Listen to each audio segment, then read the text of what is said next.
भजन करते हो, लेकिन नेमी जीवन में जितना भजन किए हो ना, एक भी भजन का फल तेरे साथ नहीं है, सब समाप्त हो गए हैं। का क्यों?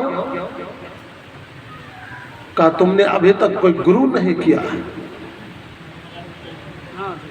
और गुरु विहीन व्यक्ति यदि जीवन में कोई कर्म करते हैं तो वह व्यक्ति का कर्म तब तक साथ रहता है जब तक वह कर्म करता, और कर्म छोड़ते ही वह कर्म उस व्यक्ति के जीवन से समाप्त हो जाता है। हमारे गुरुदेव कहा करते थे कि गुरु विहीन व्यक्तियों के जीवन का धर्म चालन के पानी के समान।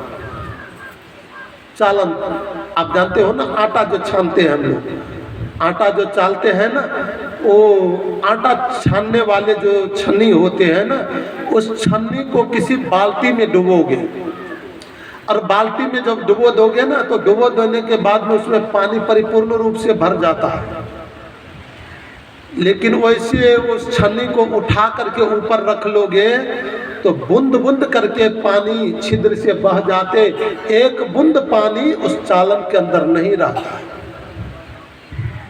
ठीक उसी प्रकार से, जिस प्रकार से चालन को हम पानी में डुबो देते तो पानी भर जाता, लेकिन पानी से उठाने के बाद एक बूंद भी पानी नहीं रहता, वैसे जो व्यक्ति गुरु विहीन है, वो जो धर्म करते तो उनमें धर्म सराबोर हो जाता है, भर जाता, लेकिन वो जैसे धर्म करना छोड़ देता, एक एक धर्म उसका समाप्त हो जाता, उसके पास में कोई धर्म नहीं रह पाते।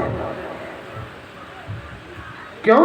क्योंकि धर्म का फल जो है ना, धर्म का जो पानी है ना, वो सिंह के दूध के बराबर है।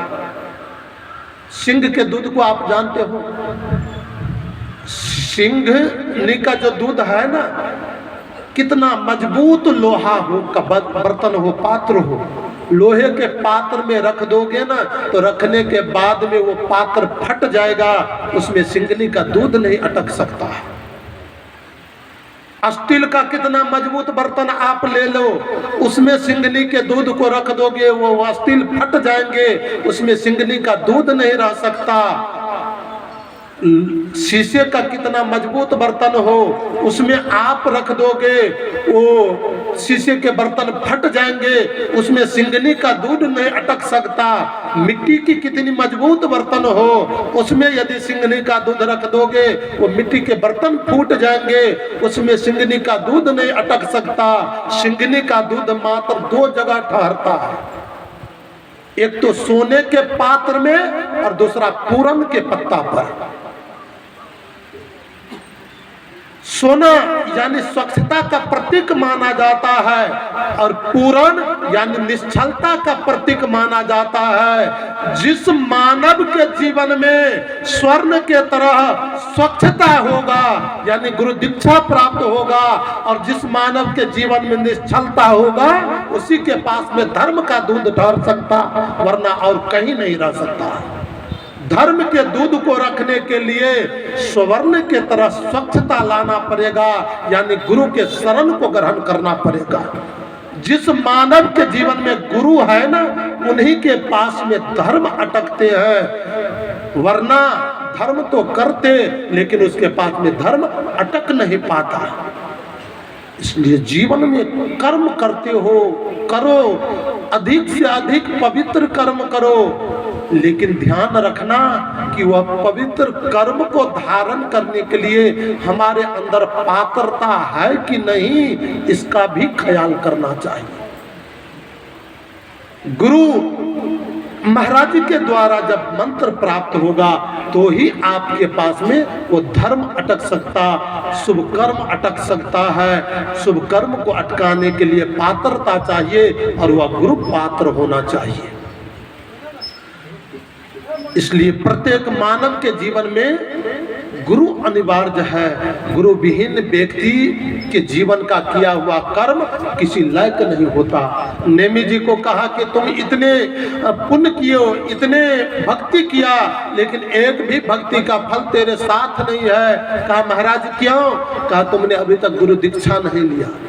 बाद में जाकर के नेमी जी ने गुरु दीक्षा लिया और गुरु दीक्षा लेने के बाद में तब जो भक्ति किए तो वही नेमी के जीवन का चरित्र है कि नीम के ऊपर सूर्य भगवान को उदित कर दिए गुरु महाराज के प्रभाव से। सायंकाल भोजन करने का समय नहीं, सूर्यास्त के बाद भोजन नहीं करते थे नेमी जी, लेकिन आज सुंदर भगवान का प्रसाद था, कहा ये प्रसाद पालो महाराज, अपराध लग जाएगा, अस्त समय कैसे खाऊं, लेकिन ये भगवान का प्रसाद है, इसका अपमान भी तो उचित नहीं। भगवान सूर्य से कहा है, सूर्य देव यदि मैं भगवान का पक्का भक्त हूं तो आप इस क्षण उदित हो जाए, भगवान के प्रसाद को मैं ग्रहण कर लूं। तत्क्षण नीम के ऊपर भगवान सूर्य उदित हुए और उस उदित समय में प्रसाद को नेमी जी ने धारण किया। तो ये जीवन में जो प्रभाव आया केवल गुरु महिमा के कारण, गुरु दीक्षा के कारण। इसलिए प्रत्येक मानव के जीवन में गुरु दीक्षा अनिवार्य है। हमारे मनीषी ने कहा कि गुरुर ब्रह्मा गुरुर विष्णु गुरुर्देवो महेश्वर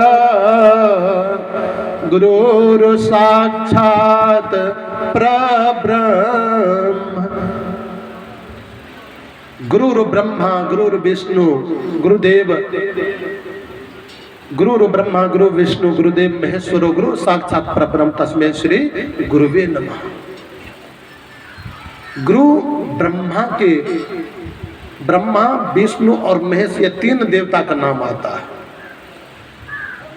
और ब्रह्मा कौन है? सृष्टि करता। विष्णु कौन है? पालन करता। और शिव कौन है? संहार यानी मुक्ति करता। गुरु के शरण में जाने के बाद में हमारी सृष्टि होती है, एक नवीन सृष्टि। सृष्टि मतलब जन्म। हमारे साधुओं में किसी व्यक्ति को यदि गुरु दीक्षा दिया जाता ना, तो गुरु दीक्षा देने के बाद में वो व्यक्ति जो महात्मापन धारण करते हैं, तो महात्मापन धारण करने के बाद में उस व्यक्ति से यदि पूछा जाए कि भैया आपका उम्र कितना हुआ, तो भले वो 100 वर्ष का व्यक्ति क्यों ना है, लेकिन जब से वो गुरु दीक्षा लेते यानी महात्मा बनते हैं ना, तब से अपने आयु को गिनना करके कहते हैं कि मेरी आयु इतने वर्ष का है, 10 वर्ष या 15 वर्ष या 20 वर्ष, जब से गुरु दीक्षा लेते। क्यों? क्योंकि गुरु दीक्षा लेने के बाद ही मानव का वास्तविक जन्म होता, जो भगवान के पात्र के रूप में जन्म होता, भगवान के संतान के रूप में जन्म होता।